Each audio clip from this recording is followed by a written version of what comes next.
But say, this thing that you are doing, you have to talk to the headmaster to reconsider using weeding as a punishment to the students. Because if a child does something wrong, and the only option of punishing them is to ask them to weed, they grow thinking that weeding or farming is a bad thing. So I appeal to you to look at other alternative punishment. Either they go fetching water, they go swimming, so that they will see farming as something attractive and not as a punishment. By the end of September, His Excellency the President will cast sword for the establishment of a big poultry processing center where people can go and sell their birds. They will slaughter, they will take it through processes, do the cuttings, the packaging and everything, and then sell to the local market and also export.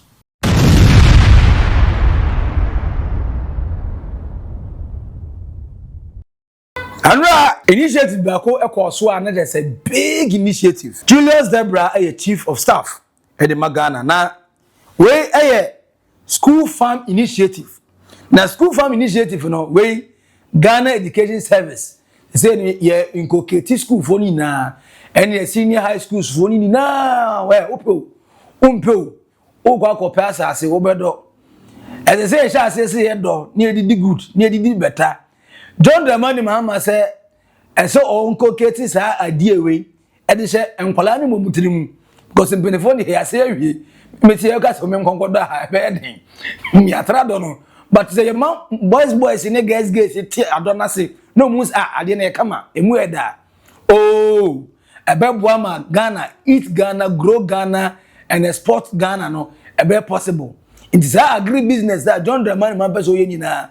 The NGA akope $100 million edi fi Japan di bani na no. O say a school for is say odomo started. Now we ana chief of staff Julius Debra ko pia say no say obika the first thing we can about the initiative. Second one, say headmasters ye, teachers ye. If you never crow, up amateur or ceremony. Mamu nyusu akwala ye bonia ni akotwa adama no onko do. O se sebi o. We yes na o catch akwala ne say ado nkwasi asem. Ado ye punishment. Enti obenyina wie no se wanya bibia anye na bra bomu a ene ya fi no akope 1 acre bi. No sha say do. Inti ema yentimi enua yenua ba no yie ema yentimi no yie debi o say ene ado ye kama ye president kura na we farmer a lot of the ministers in government appointees farmers enti ohun de enti a ye gusu a ye ma ye make ado no say ado ye ade ye ade boni bia enye debi o say it's high time enti Ghana Education Service for mo fan shemo syllabus mu modern agriculture ka ho na agriculture na be one of backbones of Ghana syllabus no. At the same time, one desisted from punishing Kwala say, my punishing Uber school late, kodo. Udi attempt kodo. With school fees went to kodo. Say, emra so say muja sansem. Sani emana mo ye no emwaye. Ama manfo who are do na so mbofu because a mode of punishment at the moment when they were in secondary schools and junior high schools. And the Ghana Education Service or Sremo or Pamacho. Muntaso. The President's vision for agriculture is clear. He has placed it at the center of the national research agenda, calling for a transformation that makes agriculture the backbone of food security, youth employment, and inclusive growth. This vision seeks to move us from dependency to productivity, from subsistence to competitiveness, and from viewing agriculture as a last resort to embracing it as a modern, innovative enterprise. The School Farm Initiative is one of the practical ways to achieve this vision. He believes by embedding agriculture into our schools, we are planting the seed for self-reliance, creativity, and entrepreneurship in our young people. But we must all understand that the success of this initiative depends on collective effort and shared responsibility. Government, through the Presidential Initiative in Agric and Agribusiness, will provide enabling policies, logistical support, and national coordination needed to make the program thrive. The Ghana Education Service must ensure that agriculture is woven into teaching and learning, not as punishment, but as practical tool for education. School heads and chancellors must provide leadership at the institutional level to make the farms vibrant and sustainable. Kent Fund, as we just said, has an important role to play in providing funding to enhance the success of this initiative.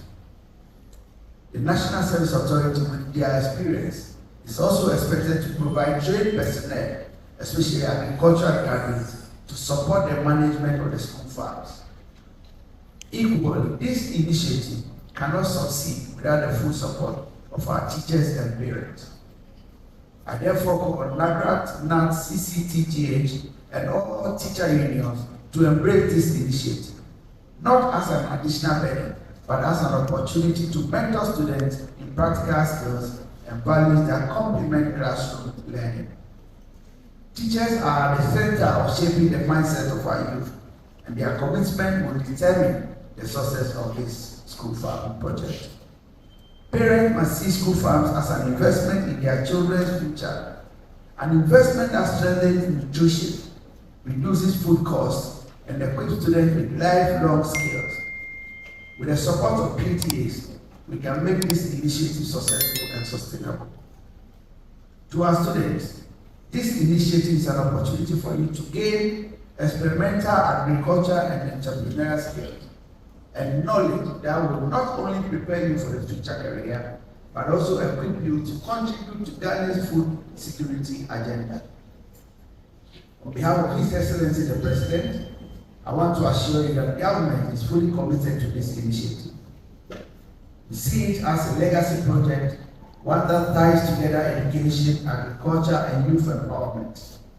We will mobilize institutions, resources, and partnerships to ensure that school farms are not just projects of today, but foundations for tomorrow. As we deliberate here today, I urge all of us to be bold and practical.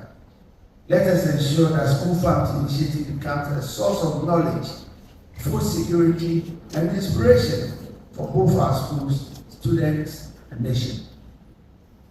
In closing, let me reaffirm that if we succeed with this initiative, we will be contributing to national food security, youth empowerment, and the building of a resilient future for Ghana. On my way here, I was taking a chat with my driver, and of course, he knew why we were coming here. And he said, Basse, this thing that you are doing, you have to talk to the headmaster to reconsider using weeding as a punishment to the students. Because if a child does something wrong, and the only option of punishing them is to ask them to weed, they grow thinking that weeding or farming is a bad thing. So I appeal to you to look at other alternative punishment. Either they go fetching water, they go swimming, so that they will see farming as something attractive and not as a punishment. There's some kind of village I say, and I say, Uncle to me to do move ya. A baby woman school feed ya. This a Ghana, a man say easy cut 3 days, and I acquire talk 9 years, a big fake expired rice at the commerce to what's DB. Say, yeah, to me, does any money be ha. And yet, school nanka set me feed school na. Did I cannot obey any man getting kitty can I the baby? A beswa. To me, say, South school feeding now, bedroom baby and colana be any dear young colana in not to be trakai. Say, I say, you must start with business. And ye be a prison farms. The prisoners no, or more now more dono. A be, ye never home. Did the same way school for no, and you know, boy gardens and our may school farms on Babeno. Send me an Indian young cotton from Gomagana, Benson, on you go this size cannot be. Yet the same and never come back to school feeding. Yet I come home again. A better woman, Uncolanas was up agriculture. No more agriculture, we are Munia. Then some of them will be interested, so we use agriculture as a career path. And the way I am no office about Ghana, papa. A better any name of baby, never say Operation Feed Ghana, Eat Ghana, Grow Ghana. Never cost one is now. I don't see them say any atadre Ghana yet then there.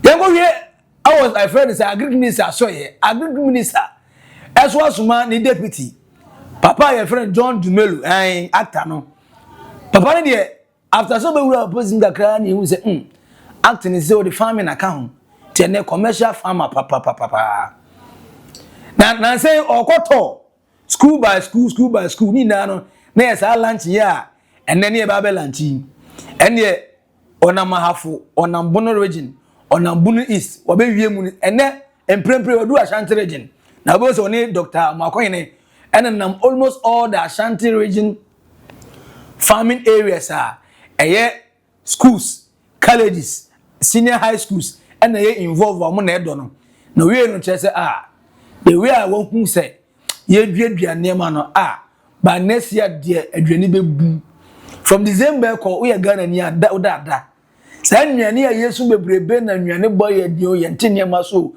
we de every year state no wa na eba edize no otilo agbena bibia be fine na okopie mu ewo kumawu a friends NSA National Service Authority for so eso eyafu say no Ghana almost all the institutions we eyafu schools yemfu business yemfu why eyafu National Service Authority for so eyafu 1,500 acres of maize farm our search Kumawu district masa we hwemuro no pa ni de se de we eso so green kama na ye nyankopon ye yadom na se panipa na ade ni na be sini na so na se wanye pesemi nkumunya amfa koti kwan so bia ntwama ono nku anidi a kan ye na ebe didi ye ni na ebe didi papa now I'm beginning to believe in that agriculture mind of papa your friend John Dramani Mahama kai say before so babe president no can say after presidency or go back to the farming and from day one of Ghana Kwame Nkrumah Ghana no na Ghana your biggest friend say revenue generator farming and no any sector me sika kese pa over 60% of Ghanaians are into farming and one me sika nkakra kai na no yai cocoa board nko within 4-5 months now me over 1.8 billion and imagine say your other products and na wo ha you bet me di bia ton bia and it's Ghana ko kran to free Burkina Faso how any possible and this so far initiative here because say bet was see na say you twamro ni wie na ankofa amamfo nsem ase dia and e be fine na nya a friend say maize farming onion farming groundnut farming and beans farming ko kai say John Dramani Mahama one of the promises and I want the manifesto nkoko nkete na question is mama buy say achieve the business started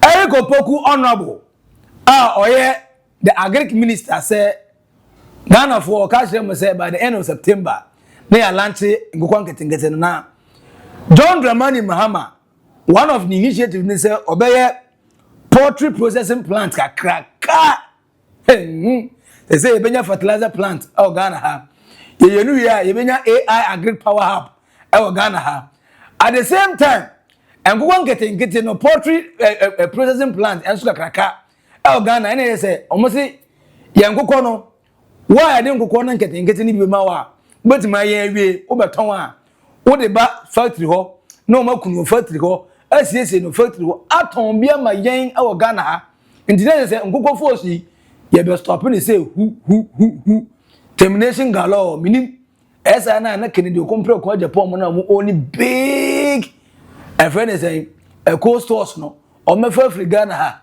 anase comparatively mo go fa Buchiri say ye de be cheaper anase ye hwe ye de no the health wise nti ye beto ye de no ye be stop the import of sa akoko force no anaye stop dabi and ye be kire after September ye be kire but for now according to the agric minister Kopogo Chere say ye be start na ye start wi a nkoko ne be kuno Ghana ha ne awie bia ya me no ne so ya export bi say that man for export ma ye no sa pepepe enti we no kwanye da ho wo obenya nkoko ni bia no yen obenya tofo because Ghana ban be boa wo am ya to ye be kuno Ghana ha ye asisi Ghana ha ye wi a amanfo Ghana ha benya biawe na obenya bi suso aton dinazesika no ebi ba be botom aduane no o ba we akokɔ nam na air fresh from yen yes we life events livestock areas de bia no me say fufu tuni awe a kokɔ 2 weeks ni akunu de abre ni awe ye die okobie mo do ma this is Cote d'Ivoire for no mo be fa life one no na mo de kɔ na ya akɔtɔ akokɔ force no because eno dey sika beso and according to the agric minister this will end that misery na Ghana for you come going to do by the end of September. His Excellency the President will cast sword for the establishment of a big poultry processing center where people can go and sell their best. They will slaughter, they will take it through processes, do the cuttings, the packaging and everything, and then sell to the local market and also export.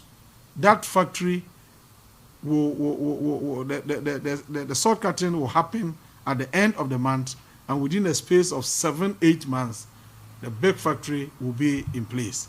But the factory is not going to be processing alone. We'll have an aspect that will be for hatchery, because we want the Nkokon Kitinkete program to be sustainable.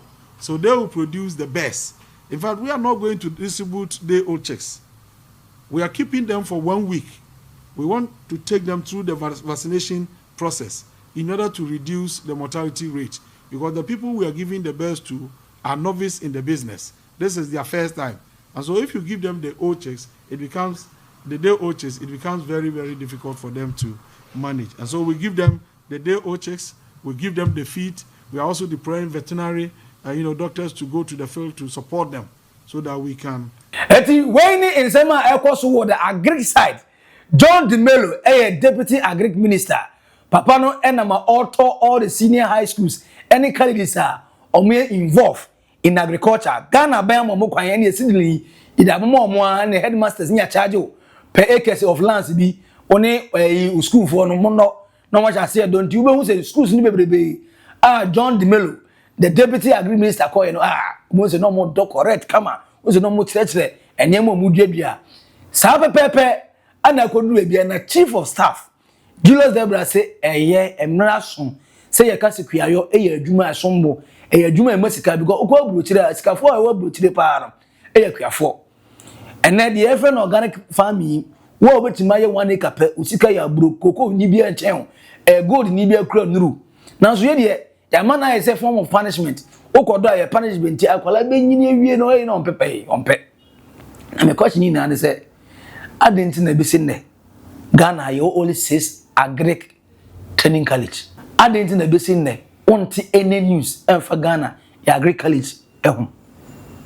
I didn't know almost a more better incentives. Scare you pop one as if we, young for being pop 1 month for mom pet agric training college. No, I didn't know the agric training colleges, any big farms attached to it.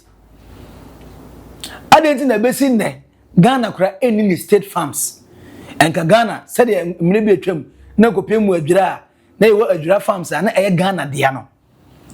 But 500 acres of land, you do a brew, over copium 105 acres of land, you do tomatoes. And the Osani may be any now. We are sure, say, wholesalers for work of 5 free farmers were cheap. No the turn about Yama Ghana for me, Yadiakuma Pabesum, Yaye, Amana Afe, Nini Nayebi, Eddie. For comment to comment session, I say, ya say a free nerocro, ma a teacher from Panishan Colase, Ongogodobu, say, let me drop papa. A can't go on a man per my papa, the middos are. I do donate to him, say, Chama, baby, Adrina, me a Panishes, RJ. And the chief of staff, Julius Debra, oh, for so. And the next way forward in any idea, as it's what I said, school feeding, you say, no, I will feed you. And then training college what I said, in the say, Adriani, Ghana for Benya Biedi. Poultry farming in Guanketingeti, a barber starting in September. Next starting, you are ready. So about young Guanketingeti. Now, so what I said, and a poultry farmer now. I'm running crabia and a search about for comment no. At the comment section, I say, we are subscribe, like it. The same unya in the video. Edino Eba Maxi, Billian, our naked truth. Bye bye.